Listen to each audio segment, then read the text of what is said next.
Hello friends, welcome to Malar new TNPSC. நம்ம சேனலில் போடுற வீடியோஸ் உங்கள் மொபைலுக்கு வரணும்னு நீங்கள் நினச்சிங்க அப்படின்னா தவறாமல் சப்ஸ்கிரைப் பண்ணுங்கள். பக்கத்தில் இருக்க பெல் ஐக்கனை கிளிக் பண்ணிக்கோங்க. வாங்க வீடியோக்குள்ளே போகலாம். குட் மார்னிங் ஃப்ரெண்ட்ஸ், எல்லாரும் எப்படி இருக்கீங்க? சாப்பிட்டாச்சா? உன்னிடம் நீ இழந்த அனைத்தும் ஒரு நாள் உன்னை தேடி நிச்சயமாக வரும். அதற்கு நீ செய்ய வேண்டிய ஒன்று, உனது நம்பிக்கையை இழக்காமல் இருந்தாலே போதும் நண்பா. அனைத்தும் உன்னிடம் வந்து சேரும். ஆசைப்படும் விஷயத்துல மனசு சொல்றதை கேளு. அதை அடையணும்னு என்கிற செயல்ல உன் மண்டையில இருக்க மூளை சொல்றத மட்டும் கேளு நண்பா. எவரையும் எதிர்பார்த்து வாழவும் கூடாது, யாருக்கும் பாரமாகவும் வாழக்கூடாது. நமக்கு கிடைத்தது போதும் என்ற வாழ்க்கையே சிறப்பானது. ஒரு மிக பிடித்த ஒரு கவிதை.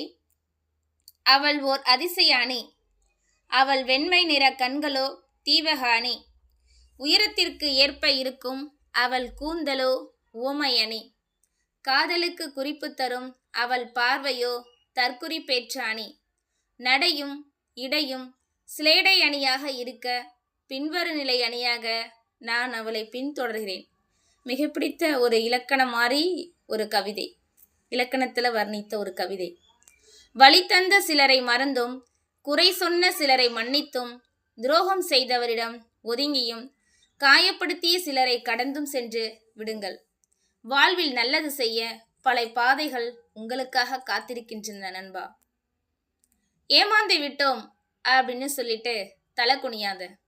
எவனையும் ஏமாற்றி பிழைக்கும் பழக்கம் எனக்கில்லை என்று கர்வம் கொள். தலை நிமிர்ந்து நெல். யார் உன்னை எந்த தூரத்தில் வைக்கிறார்களோ அந்த தூரத்தில் வாழ கற்றுக்கொள். அதனால் ஒரு நஷ்டமும் இல்லை.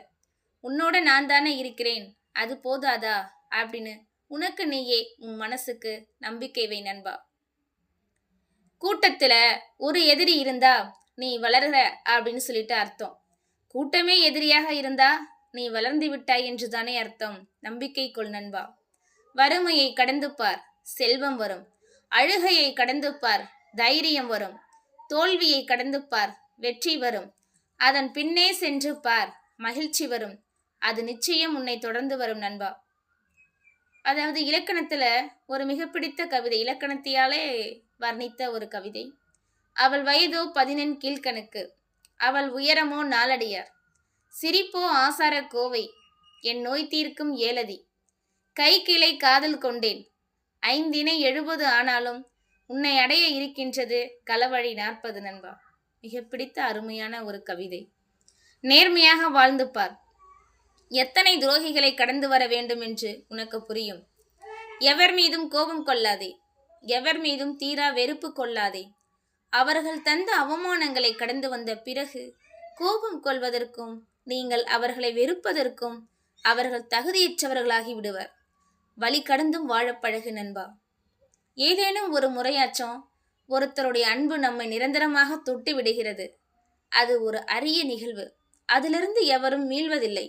அப்படிப்பட்டவரின் அன்பை முதலில் யாராலும் அடையாளம் காண முடிவதில்லை. பிரச்சனை என்னவென்றால், மனிதர்கள் உண்மையாக இருக்கும்போது வெறுக்கப்படுகிறார்கள், போலியாக இருக்கும்போதோ நேசிக்கப்படுகிறார்கள். உயர்ந்தாலும் ஆணவம் கொள்ளாதே, தாழ்ந்தாலும் பொறாமை கொள்ளாதே. கொடுத்தே பழக்கப்பட்ட கர்ணனுக்கு யாரேனும் கொடுத்திருக்கலாமே ஒரு முறையாச்சும். அது சரி, மகா பிரபஞ்சமே அவ்வாறு இருக்க மகாபாரதம் மட்டும் எவ்வாறு இருக்கும் நண்பா? உன்னை தனிமையில் விட்டு ஒருவர் பிரிந்து செல்கிறார் என்றால் அவரை விட சிறந்த ஒருவர் உன்னை நெருங்கி வந்து கொண்டிருக்கிறார் என்பதுதானே அர்த்தம். ஆகவே பிரிந்தவரை எண்ணி நீ வருந்த தேவையில்லை. சிந்தித்து செயலாற்றுங்கள் நண்பா. ஒரு மிக பிடித்த இலக்கண கவிதை ஒன்று. அப்பப்போ இடையில சொல்றவங்களுக்கு போரிங் அடிக்கக்கூடாது அப்படின்றதுக்காக வேண்டி. அவள் சரசரவென்று என் மனதிற்குள் வந்த இரட்டை கிளவி, அவளை மறைந்து மறைந்து பின்தொடரும் நடுக்கு தொடர். வாவ், அழகான வரிகள். பசியோடு உயர்தர உணவகம் சென்ற நடுத்தர வர்க்கத்தினரின் வயிற்றை தண்ணீர் குடித்தே நிரம்ப செய்தது உயர்தர உணவகத்தின் விலைப்பட்டியல். இன்றைக்கு மகிழ்ச்சி இல்லை என்றால் நாளைக்கு அதை அனுபவிக்கலாம். ஒரு நாள் மகிழ்ச்சி நம்மை கடந்து செல்லும் போது துயரங்கள் எல்லாம் தீர்ந்து அதற்கு சரியான ஆறுதல் கிடைக்கும் நண்பா. என்ன நடந்தாலும் பரவாயில்லை என்னும் ஒரு திமிர் மட்டும் இருந்தால் போதும். வாழ்க்கையை சந்தோஷமாக வாழ்ந்துவிட்டு போகலாம். அனைவரையும் நேசி, சிலரை மட்டும் நம்பு. ஒருவரை பின்பற்று, ஆனால் ஒவ்வொருவரிடமிருந்தும் கற்றுக்கொள். தரம் தாழ்ந்து யாரிடமும் கெஞ்சாதீர்கள், நடப்பதெல்லாம் நன்மைக்கு. இழப்பவன் ஒரு நாள் பெறுவான், பெறுபவன் ஒரு நாள் இழப்பான். இதுதான் படைப்பின் விதி நண்பா.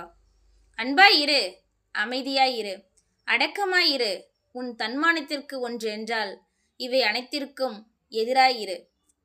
எல்லா விதமான சூழ்நிலைகளையும் துணிச்சலுடன் எதிர்கொள்ளுங்கள். ஒவ்வொரு துளி கண்ணீரும் பதில்களை கொண்டு வரும்.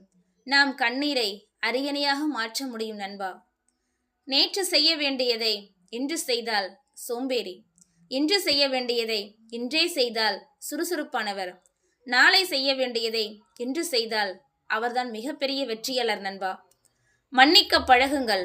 இதைவிட பெரியதான அன்பு உலகில் வேறெதுவும் இல்லை. ஊர் முழுக்க புறம் பேசுகிறவர்கள்தான் கொட்டி கிடக்கிறார்கள். முகத்தை பார்த்ததும் ஒரு பேச்சு, போன பிறகு ஒரு பேச்சு. இப்படியும் சிலர் யாரைத்தான் நம்புவதோ என்ற கேள்வி மனதில் ஓடுகிறது நண்பா.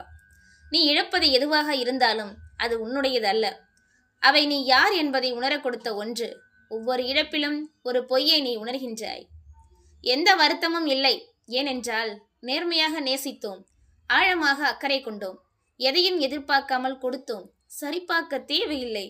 பேசிய ஒவ்வொரு வார்த்தையும், கொடுத்த ஒவ்வொரு முயற்சியும், பகிர்ந்து கொண்ட ஒவ்வொரு அன்பும் மீண்டும் சரிபார்க்க தேவையில்லை நண்பா. ஆணோ பெண்ணோ ஒருவரை கையை விட நினைத்தால் கரையிலே விட்டுவிடுங்கள். நடுக்கடலில் செல்லும் போது பாதையில் விட்டுவிட்டால் நீச்சல் தெரிந்தவன் கூட மூழ்கி மடிந்திடுவான் நண்பா. அடுத்த துளி நீர் எப்போது குழாயின் நுனியில் உருவாகும் என்று தொண்டை வறண்ட நிலையில் குழாயை வேடிக்கை பார்க்கும் குருவிக்கு ஒரு துளி நீரின் அருமை நன்றாக தெரியும் நண்பா. தன்னைத்தானே மாய்த்து கொள்ள முடியாமல் தனது சாவை தேடி அவள் ஒரு இடத்திற்கு சென்றிருக்கிறாள். காத்து கொண்டு அவளுடைய செய்தி வரும் முறை. மிக பிடித்த ஒரு குட்டி கவிதை. விரும்புவதால் கருவறையில் மீண்டும் இடம் கிடைப்பதில்லை, வெறுப்பதால் கல்லறையும் நம்மை விடப்போவதில்லை. இருக்கும் வரை மகிழ்ச்சியாக இருப்போமே. கோபம், கோபத்தை வெளிப்படுத்த வேண்டிய சூழலிலும் ஒருவர் பொறுமையாக இருக்கிறார் என்றால் அவரை விட விபரீதத்தின் எல்லை எவரும் இல்லை என்று புரிந்து கொள்ள வேண்டும். கோபத்தை வெளிப்படுத்துபவர்களை காட்டிலும் அதை தன் கட்டுப்பாட்டில் வைத்திருப்பவர்கள் மிகவும் வீரியமானவர்கள் நண்பா. காலத்தின் கோலம், காலத்தின் கோலத்தை புரிந்து கொள்வது கடினம்தான். ஏனென்றால் கோலத்தை தொடங்கியவனுக்கே எங்கு முடிவு உள்ளது என்றுதான் தெரியும். யார் எதை செய்தாலும் சகித்து கொண்டு வாழ்பவர்கள் கோழைகள் அல்ல. எதிர்த்து கேட்டால் எதிரில் இருப்பவர்கள் உடைந்து விடுவார்களே என எண்ணும் அன்புக்கு அடிமைப்பட்டவர்களால்தான் இருப்பார்கள். கோபத்தை காண்பித்துக் கொள்வதை விட அன்பை காண்பித்து அழுவதே மேல். எங்கேனும் பறந்து செல், உனக்கு வேண்டியது கிடைக்காமலா போயிடும்? மனிதர்களை விடு, அவர்கள் அப்படித்தான். யாருக்கு யாரை எப்போது பிடிக்கும் என்பதும் பிடிக்காமல் போகும் என்பதும் நம்மை படைத்தவனுக்கே தெரியாது. இதில் அவர்களை கடந்து போவதை தவிர நமக்கு வேறு என்ன தெரிந்துவிடப் போகின்றது நண்பா. வாழ்க்கை என்னும் நதி மரணம் என்னும் கடலில் கலக்கும் வரை வெவ்வேறு மேடு பள்ளங்களில் ஓட வேண்டி இருக்கின்றது. வாழ்க்கை என்னும் நதி. வாழ்க்கை அப்படின்ற நதியில் நாம் எல்லோரும் போராடி கொண்டிருக்கிறோம், மிதந்து கொண்டிருக்கிறோம், சில பேர் மூழ்கி கொண்டிருக்கிறோம். வாழ்க்கை என்பது நதிதான் நண்பா. எவ்வளவு உருண்டு பிறண்டு உருங்கினாலும் உறக்கம் என்பது மட்டும் வந்தபாடே இல்லை.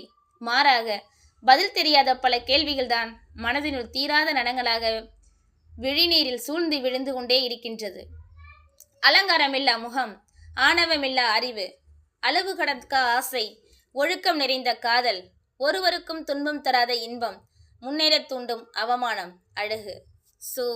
வாழ்க்கை என்னும் நதியில் நாம் எல்லோரும் மூழ்கலாமா மிதப்போமா அப்படின்றத நாம தான் முடிவு பண்ணணும் நண்பா. ஓகே, தேங்க்யூ ஃபார் வாட்சிங்.